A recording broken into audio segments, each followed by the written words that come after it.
வணங்கான் படப்பிடிப்பு. பாலா தற்போது இயக்கி வரும் படம் வணங்கான். இதில் முன்பு சூர்யா கமிட்டாகி நடித்த வந்த நிலையில் சில காரணங்களால் விலகிவிட்டார். மேலும் கதாநாயகியாக கிருத்தி ஷெட்டியும் ஒப்பந்தமாகியிருந்த நிலையில் அவரும் விலகிவிட்டார். இதையடுத்து சூர்யாவுக்கு பதிலாக அருண் விஜய்யை வைத்து பாலா இயக்கி வந்தார். கன்னியாகுமரியில் படப்பிடிப்பு தொடங்கி பல்வேறு கட்டங்களாக பல இடங்களில் நடந்து இறுதிக்கட்ட படப்பிடிப்பு திருவண்ணாமலையில் நடந்தது. இப்படத்தை சுரேஷ், காமாட்சி மற்றும் பாலா இணைந்து தயாரிக்க கதாநாயகியாக ரோஷினி பிரகாஷ் நடித்துள்ளனர். சமுத்திரக்கனி, மிஷ்கின் உள்ளிட்டோரும் முக்கிய கதாபாத்திரங்களில் நடித்துள்ளனர். ஜி.வி. பிரகாஷ் குமார் இசையமைக்கும் இப்படத்தில் அனைத்து பாடல்களுக்கும் வைரமுத்து வரிகள் எழுதியுள்ளார்.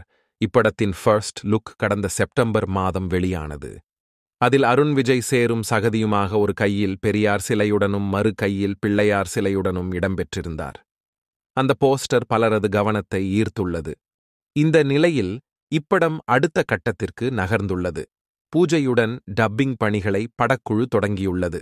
பூஜை விழாவில் பாலா, சுரேஷ், காமாட்சி, மிஷ்கின் உள்ளிட்ட படக்குழுவினர் கலந்து கொண்டுள்ளனர்.